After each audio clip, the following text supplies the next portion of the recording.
जब कोई इंसान एक कागज की बनाई हुई चीज को उड़ा करके उसको पूरा का पूरा आसमान दिखा सकता है, तो मैं तो ये मानता हूं कि वो इंसान अपने सपनों को भी आसमान जरूर दिखा सकता है।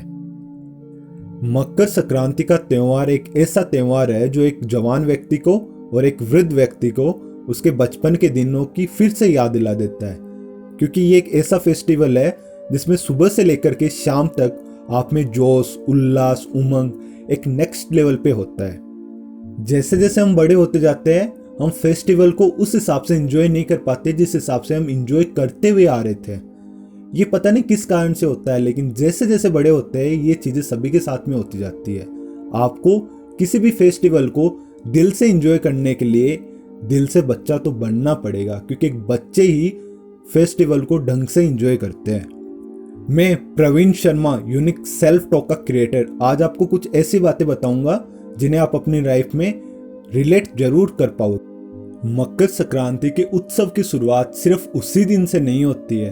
एक दो दिन पहले से हम लोग तैयारियां करना स्टार्ट कर देते हैं, जैसे पतंग में कन्नी डालना, पतंग के लिए डोर तैयार करना, उस डोर को चरखी पे लपेटना इत्यादि हम तैयारियां स्टार्ट कर देते हैं। सेम थिंग हम अपनी लाइफ में करते हैं। किसी भी चीज़ की शुरुआत करने के पहले अपन को उस चीज़ की तैयारियां जरूर करनी चाहिए। आपकी तैयारियां जितनी व्यवस्थित ढंग से होगी वो काम उतना ही व्यवस्थित ढंग से होगा। जैसे ही हम पतंग उड़ाते हैं, किसी दूसरे का पतंग हम यदि काट देते हैं तो हम उसको जोरदार आवाज़ के साथ में सेलिब्रेट करते हैं। वैसे ही आप अपनी लाइफ की छोटी छोटी सक्सेस को सेलिब्रेट करना स्टार्ट कीजिए, फिर देखिए आपकी लाइफ में कितना ज़्यादा चेंजेज आते हैं।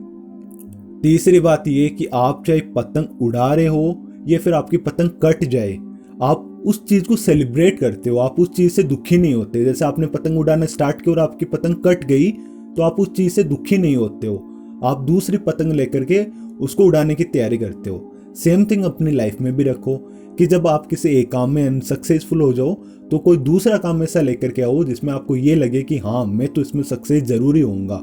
उसी उमंग के साथ में आपको कोई दूसरा काम भी स्टार्ट करना चाहिए। जिस हिसाब से पतंग के कटने से या फिर पतंग के उड़ते रहने से आपको फर्क नहीं पड़ता, आपको सिर्फ ये फर्क पड़ता है कि मेरा पतंग मैं उड़ा रहा हूँ, वैसे ही आप अपने काम को करते जाइए। आप जितना अपने काम को करने के लिए एंजॉय करोगे, आपकी वही चीजें डिसाइड करेगी कि आपका आगे जाकर के आपको उसका रिजल्ट क्या मिलेगा। पतंग के बारे में भी एक बहुत अजीब बात है कि उसको पता है कि अंत में जाना तो उसको कचरे की ढेर में है, लेकिन फिर भी उसको एक बार पूरा का पूरा आसमान देखना है। और हाँ, एक बात और, सिर्फ मकर संक्रांति वाले दिन तक ही बच्चों में जोश नहीं रहता है पतंग को लेकर के। फिर जैसे ही पतंगों का माहौल पूरा हो जाता है, वो लोग अलग अलग तरीके के खेल लेकर के आते हैं, जैसे कीलियाँ लड़ाना, रग्गा लड़ाना। ये अलग अलग तरीके के खेल होते हैं। ये एक एनर्जी होती है, एक उत्साह होता है किसी भी चीज़ को करने के लिए। तो वो जो काम, वो उत्साह आपके अंदर यदि किसी भी काम को लेकर के होगा ना, तो आप उस काम में कभी भी अनसक्सेसफुल नहीं होगे। एक बात आप नोटिस करते हो कि सुबह से लेकर के शाम तक आप पतंग उड़ाते रहते हो, फिर भी आपका एनर्जी लेवल शाम तक सेम रहता है। वो क्यों रहता है? क्योंकि आप में उस चीज़ को लेकर के एनर्जी रहती है, एक उत्साह रहता है, आप उस चीज़ को लेकर के एक्साइटेड रहते हो। तो किसी भी चीज़ को लेकर के एक्साइटेड रहिए यार, फिर देखिए आप उस काम में कभी भी थकोगे नहीं। ऐसे मान के चलिए कि जो पतंग है वो आपके अपने सपने हैं, और जो आप कन्ने डालते हो वो आपका एक बेस होता है। आपका बेस जितना ज़्यादा मजबूत होगा, आपकी पतंग उतनी ऊपर तक जाएगी। और आप जिस डोरी से पतंग उड़ाते हो वो डोरी आपके एफर्ट्स होते हैं। आपके एफर्ट्स जितने ज़्यादा होंगे, आपके सपने उतनी ऊंचाई को छुएंगे। तो अपने सपनों के लिए एफर्ट्स जरूर लगाइए, क्योंकि आपके एफर्ट्स जितने ज़्यादा होंगे, आपके सपने उतने ही आगे तक जाएंगे। अब कुछ ऐसी फनी बातें ले लेते हैं जिनके बिना मकर संक्रांति का मजा अधूरा है।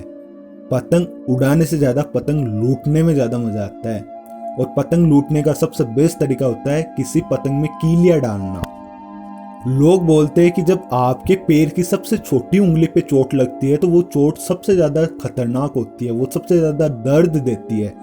पर मेरे को ये लगता है कि जब आपका पतंग के ऊपलिया लग जाए, मारवाड़ी में बोले तो जब आपके पतंग के ऊपलिया लग जाए और फिर उसके कन्ने फुस हो जाए ना, तो वो शायद बहुत ही ज़्यादा दर्द देता है यार मेरे हिसाब से।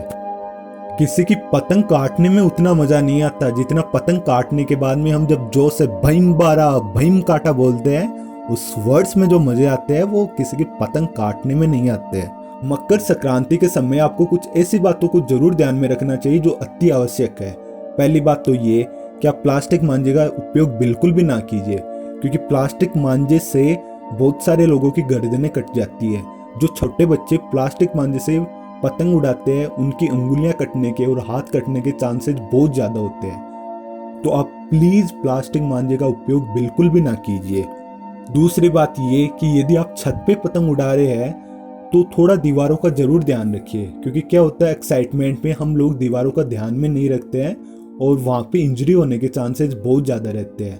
तो यदि आप छत पे पतंग उड़ा रहे हैं तो विशेषकर दीवारों का ज़रूर ध्यान रखिए। हो सके वहाँ तक एक ही जगह पे खड़े होकर के पतंग उड़ाने की कोशिश कीजिए।